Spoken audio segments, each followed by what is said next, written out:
सव साहुणम। नमो अरुहंताणुम। नमो सिद्धाणुम। नमो आयरियाणुम। नमो वज्रायाणुम। नमो लोए सव साहुणुम। बोलिए पटेरा के मूल नायक पार्श्वनाथ भगवान की, आचार्य भगवंत विद्यासागर जी महामुनि राज की, आचार्य भगवंत समय सागर जी महामुनि राज की। देखो इस प्रकार से व्यवस्था करो भैया। परम पूज्य मुनिवर श्री दुर्लभ सागर जी महामुनि राज की, समस्त मुनि संघ की। एक 50 वर्ष का लगभग व्यक्तित्व था और उसके भाव हुए कि मुझे नौकरी करना है। अभी तक तो घर की जिम्मेदारी नहीं थी ऐसी विशेष, लेकिन उसे लगा कि मुझे नौकरी करना है। बड़ा ही खुशहाली भरा जीवन जी रहा था वो, और नौकरी के लिए इंटरव्यू देने पहुंचा। जब इंटरव्यू देने पहुंचा तो सबसे पहले तो नाम ही पूछा जाता है ना, आपका नाम क्या है। तो उन्होंने अपना जो नाम बताया, बड़े ध्यान से सुनना क्या नाम बताया, इस नाम में बड़ा कमाल है। बोले नाम बताया उन्होंने स्वर्गस्थ रमेश भाई। क्या वह नाम बताया? स्वर्गस्थ रमेश भाई। जैसे ही उन्होंने स्वर्गस्थ रमेश भाई नाम बताया तो जो इंटरव्यू ले रहे थे सज्जन अध्यक्ष, जो मतलब बैठे थे उस पूरी कमेटी के जो अध्यक्ष थे, प्रमुख थे, उन्होंने बड़े ही उससे पूछा, आपका जो है दिमाग व्यवस्थित है, आप ठीक ठाक हैं? हाँ बिल्कुल ठीक हूँ। आपकी मानसिकता ठीक है? हाँ बिल्कुल ठीक है। तो आपको पता है स्वर्गस्थ किसके आगे लगता है? आपको पता है स्वर्गस्थ किसके आगे लगता है? तो उन्होंने कहा स्वर्गस्थ किसके आगे लगता है, इस बात का उत्तर आप चाहते हैं तो मैं दो प्रकार से स्वर्ग को मानता हूँ। एक होता है स्थान का स्वर्ग और एक होता है स्थिति का स्वर्ग। एक होता है स्थान का स्वर्ग और एक होता है स्थिति का स्वर्ग। अब मैं स्थान स्वर्ग की बात नहीं कर रहा हूं, मैं स्थिति स्वर्ग की बात कर रहा हूं। स्थिति स्वर्ग मतलब क्या? बोले मेरा जो जीवन है वो स्वर्ग जैसा है। मेरा जो जीवन है वो स्वर्ग जैसा है, इसलिए मैं अपने नाम के आगे स्वर्गस्थ लगाता हूं, और कोई कारण नहीं है। जैसे स्वर्ग क्यों? क्योंकि आपके जैसा क्या है कि आपके जीवन में स्वर्ग है। तो उन्होंने एक ही उत्तर दिया, क्योंकि मेरे पास कोई शिकायत वाला जीवन नहीं है, मैं शिकायत भरा कोई जीवन नहीं जीता हूँ, नो कंप्लेंट है मेरे जीवन में, इसलिए मैं अपने आगे स्वर्गस्थ लगाता हूँ, स्वर्ग जैसा जीवन जीता हूँ। बताओ आपको यहीं रहते रहते स्वर्गस्थ की उपाधि चाहिए? स्वर्ग जैसा अपना जीवन करना चाहते हो? अगर स्वर्ग जैसा अपना जीवन करना चाहते हो तो बस एक ही उसका तरीका है, नो कंप्लेंट, नो शिकायत। कोई शिकायत नहीं करेंगे, किसी प्रकार की कोई शिकायत नहीं, चाहे जो हो जाए, कुछ भी हो जाए, मैं शिकायत नहीं करूँगा। शिकायत भरा मेरा जीवन नहीं रहेगा, कितनी भी तकलीफ हो, कितना भी कष्ट हो। और सबसे बड़ी बात तो ये है कि हमने गलती नहीं करी, सामने वाले ने गलती करी है, उसके बाद भी नो कंप्लेंट, नो शिकायत। ध्यान रखना, उसका जीवन धन्य, वो तो चलता फिरता भगवान है, वो घर में रह के भी साधु है, जिसके जीवन में शिकायत नहीं है। पहली बात, शिकायत हो ही नहीं। सबसे पहली बात तो क्या? शिकायत हो ही नहीं। और मान लो हो भी, महाराज जी गृहस्थ हैं, बहुत सारी समस्याएं हैं, और बहुत सारी समस्याओं के बीच में तो शिकायत हो भी तो बहुत कम हो, शिकायत हो भी तो बहुत कम हो। और अगर शिकायत हो तो क्या हो? शिकायत हो भी, चलो खूब शिकायत करो, पर परमात्मा बनने की शिकायत करो। काय की शिकायत करो? परमात्मा बनने की शिकायत करो। गौतम गंधर्व को भी शिकायत थी। प्रभु महावीर भगवान के उस काल में गौतम गंधर्व को भी शिकायत थी कि मुझे केवल ज्ञान क्यों नहीं हो रहा है। शिकायत करना है तो गौतम गंधर्व जैसी शिकायत करो कि मुझे केवल ज्ञान क्यों नहीं हो रहा है, मुझे भगवान के बाजू में बैठने को क्यों नहीं मिल रहा है। ये शिकायत होनी चाहिए अपने आप से कि उन्होंने इतनी माला फेरी, मैं इतनी माला क्यों नहीं फेर पा रहा हूँ।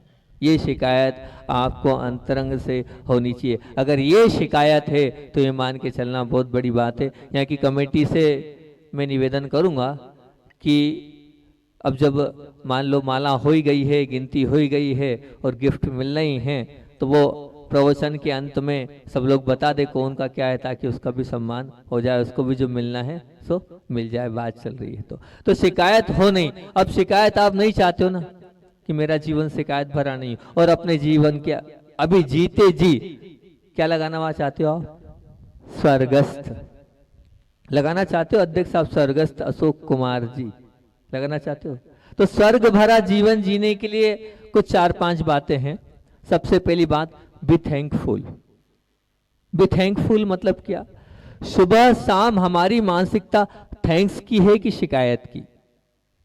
अगर हमारी मानसिकता थैंक्स की है तो बहुत अच्छी बात है। आपको आपके जीवन में जो मिला उस पर आपको गर्व है कि नहीं?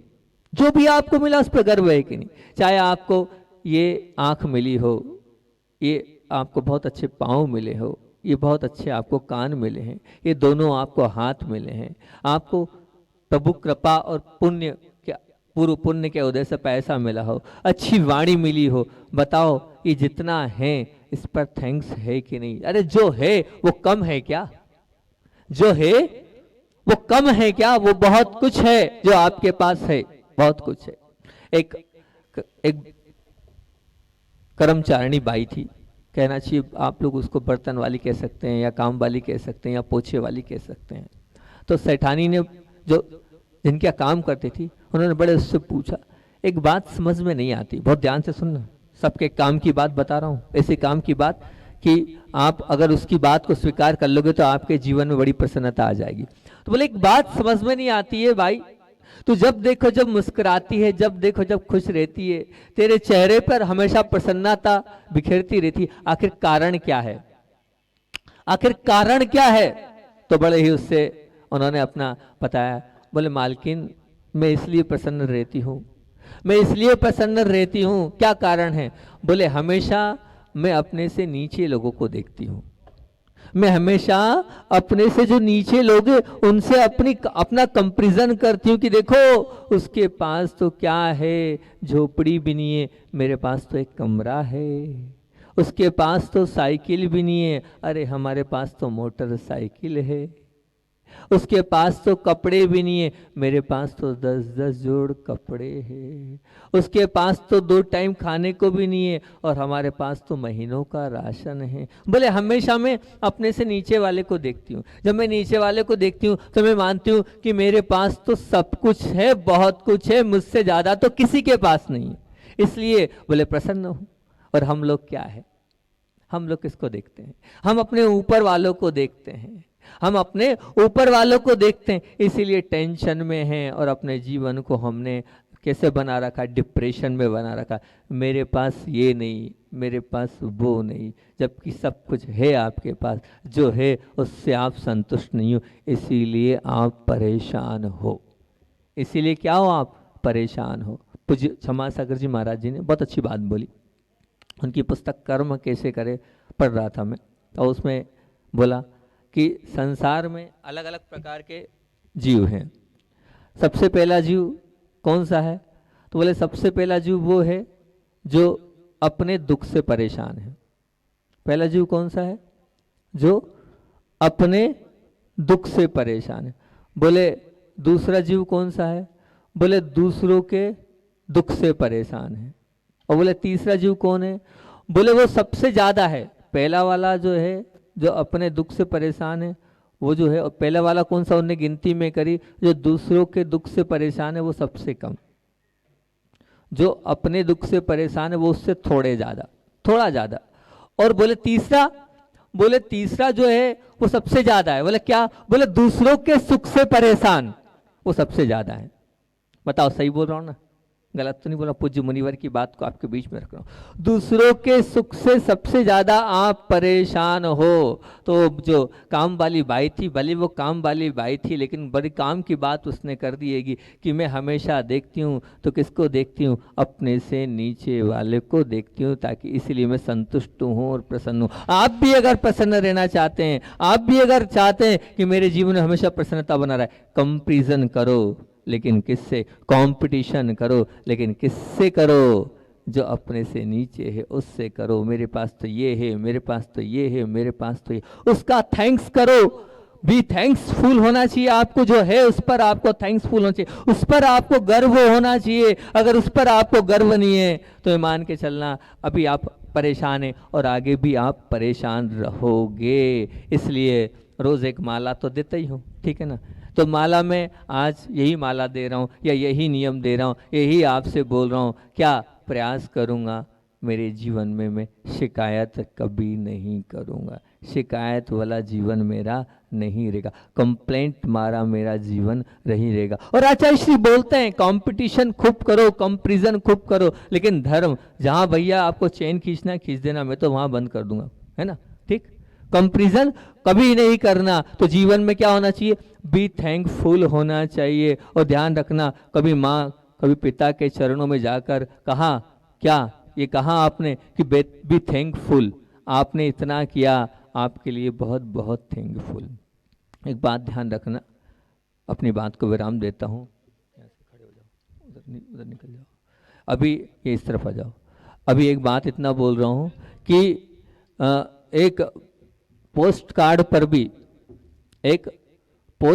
पर भी अगर आप लिखोगे तो शायद पूरा नहीं लिखेगा, दूसरों पर किए गए उपकार। एक पोस्ट कार्ड पर भी आप लिखोगे तो शायद वो पूरा नहीं भर पाएगा। और ध्यान रखना, दूसरों ने जो किए हमारे उपकार है, शायद आप लिखने बैठो तो कॉपी भी कम पड़ जाएगी। ये ध्यान रखना, कॉपी भी कम पड़ जाएगी। इतने आप उपकार आप पर दूसरों ने किए और आप लिखने बैठोगे तो शायद एक लिफाफा या एक वो कहना चाहिए क्या कार्ड चलता है ना उस जमाने, वो भी पूरा नहीं हो जाएगा। ध्यान रखना, इस मंदी के माहौल में आपको शिकायत कम से कम करना है। जितनी कम शिकायत रहेगी उतना अच्छा है। जो मिला है आपके जीवन में उसको अच्छे से जियोगे तो ध्यान रखना आपका जीवन धन्य बन जाएगा। आपका मन शिकायत का हो तो कैसे शिकायत का हो? जैसे गौतम गंडर की शिकायत का हो, वैसे मन अगर आपका बन जाएगा तो बहुत अच्छी बात है। 5 बिंदु थे, be thankful, be tasteful, be thankful, be tasteful, be thatful, मतलब थैंकफुल तो हो गया, टेस्टफुल मतलब आप कितने अच्छे हो, आपको पसंद करते कि नहीं, और बी दैटफुल मतलब कितनी आपकी लंबी सोच है, और बी ट्रस्टफुल आपका विश्वास कितना बना हुआ है, और बी ट्रूफुल मतलब आपके जीवन में कितनी सच्चाई। बहुत अच्छा मार्मिक विषय लिया था आज मैंने, लेकिन आपका पुण्य कम है इसलिए इतना ही रखता हूँ, क्योंकि लेट भी होना है और आहार पर भी निकलना है और हवन भी होना है। अपनी बात को यहीं विराम देते हैं। बोलिए आचार्य भगवान विद्यासागर जी महामुनि राज की। एक बार एक भक्त भगवान की बहुत भक्ति करता है, बहुत भक्ति करता है। अभी तो निश्चित है कि जब भगवान की भक्ति भक्त करता है तो भगवान को भी तो फिर आना पड़ेगा। भगवान की भक्ति के भक्ति के वशात भगवान को भी आना पड़ता है, निश्चित बात है। और कोड़ी वालों, अगर सच्ची और अच्छी भक्ति होगी, जब दूसरी बार आए हैं तो ये मान के चलना तीसरी बार भी आएंगे। ये मत समझना नहीं आएंगे, तीसरी बार भी आएंगे। और अभी भिलई वाले बोले हमारे यहाँ महाराज आते ही नहीं महाराज। उन्होंने कहा कोई बात नहीं, आते नहीं, उनने पुण्य गाढ़ा किया, उनने भक्ति दिखाई अपनी, और उनकी भी भक्ति से उनके द्वार पर महाराज पहुंच रहे हैं ना। अब तो खुश हो ना आप लोग?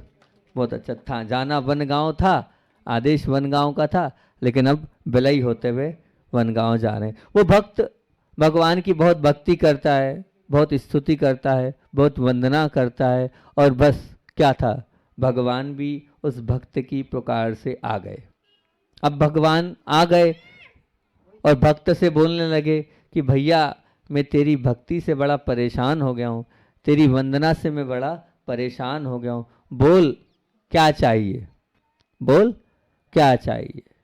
तो अब जब भगवान स्वयं बोल रहे हैं बोल क्या चाहिए। अच्छा मान लो मैं आपसे एक प्रश्न पूछता हूँ, आपके जीवन में ऐसी स्थिति घट जाए और भगवान आ जाए और भगवान आपसे पूछे क्या चाहिए, तो आप क्या मांगोगे? बोलो ना क्या मांगोगे? रुपया, पैसा, धन, दौलत, ये सब मांगोगे कि भगवान धन दे दे, दौलत दे दे, किसी के पास लड़की नहीं तो लड़का नहीं है तो लड़का दे दे, लड़की नहीं है तो लड़की दे दे। कल गए थे हम, हाँ हमारे विनय भैया बोल रहे हैं मेरी तो हो गई लेकिन बहुत सारों की शादी नहीं हो रही है, मेरी तो हो गई बहुत सारों की शादी करा दे। ये सब बातें आप भगवान से करोगे, है ना? तो भगवान ने भी बड़े उससे बोला बोल क्या चाहता है तू, तू जो बोलेगा वो तुझे मिल जाएगा। तो अब भक्त तो भक्त था, ऐसा थोड़ी, भक्त भी बड़े समझदार होते हैं और बहुत अच्छे होते हैं। तो भक्त ने बड़ी अच्छी बात बोली और उसने पूछा, बोले मुझे क्या चाहिए, आप देना चाहते हैं? बोले हाँ बिल्कुल देना चाहता हूँ। बोले भगवान सोच लो आप, मैं मांग रहा हूँ वो मुझे मिलना चाहिए। बोले हाँ हाँ बिल्कुल तुम्हें वो मिलेगा जो तुम मांग रहे हो, बिल्कुल तुम्हें उसकी पूर्ति होगी। तो बोले बस मुझे वो चीज़ चाहिए, वो चाहिए शांति। क्या चाहिए? शांति चाहिए। अब भगवान के माथे पर सला गए, बोले इसने ऐसी चीज़ मांग ली है, क्या मांग ली है? शांति मांग ली है, इसको कहाँ से शांति ला के दूँ मैं, कैसे शांति ला के दूँ मैं? और इस संसार में रह के शांति की मांग कर रहा है। भगवान ने कहा भैया और कुछ मांग ले, धन दौलत मांग ले और बहुत सारा मकान जायदाद मांग ले, ये कहाँ लगा तो शांति के पीछे? नहीं नहीं भगवान, मुझे तो अगर देना है, आपकी भावना ही है, तो मुझे क्या चाहिए? शांति ही चाहिए। अब बताओ आप चाहते हो शांति अपने जीवन में? चाहते हो? वो भक्त तो बहुत बढ़िया था, उसने शांति की मांग करी और शांति की इच्छा प्रकट करी। आप सब चाहते हो क्या शांति? चाहते हो? बहुत अच्छी बात है। सुख शांति आज का हर मानव चाहता है। आज सुबह पता है हमने सुख प्राप्ति के 6 उपाय बताए थे। सुबह का जो आज हमारा प्रवचन था उसमें हमने सुख प्राप्ति के 6 उपाय आप लोगों के लिए बताए और अभी हम बता रहे हैं शांति के उपाय। कल सुबह वाले जो थे, अभी बहुत सारे नए लोग बैठ गए, तो सुख प्राप्ति के 6 उपाय सुबह वाले रिवाइज कर देता हूँ क्या है। और मैंने आपसे कहा मैं कोई भी बात जो बोलता हूँ मन से बोलता नहीं हूँ, आचार्य भगवान की वाणी को आप लोगों के बीच में प्रेषित करता हूँ। आचार्य उमा स्वामी ने सुख प्राप्ति के जो 6 उपाय बताए थे वो फिर से रिपीट कर देता हूँ। सबसे पहला उन्होंने बताया सुख मतलब क्या? साता। सुख मतलब क्या? साता। शास्त्रीय भाषा में उसको बोलते हैं साता। तो साता वेदनी के 6 कारण, साता वेदनी के 6 कारण सुबह हमने बताए थे। भूत वृत्ति अनुकंपा दान सराग संयम अधियुक्त शांति शौच मिति। मतलब जल्दी से बता देता हूँ। सबसे पहला, हाँ दिक्सर वाली बहनें बैठी है, सुबह प्रवचन में थी ना, 6 सुख प्राप्ति के उपाय बताए थे ना। सबसे पहला कौन सा? भूत मतलब प्राणी मात्र पर दया, जब जब दया करोगे सुख की प्राप्ति होगी। और दूसरा वृत्तियों को दान, वृत्तियों को दान करोगे तो क्या होगा? आहार दान और भी दान करोगे तो सुख प्राप्ति होगी।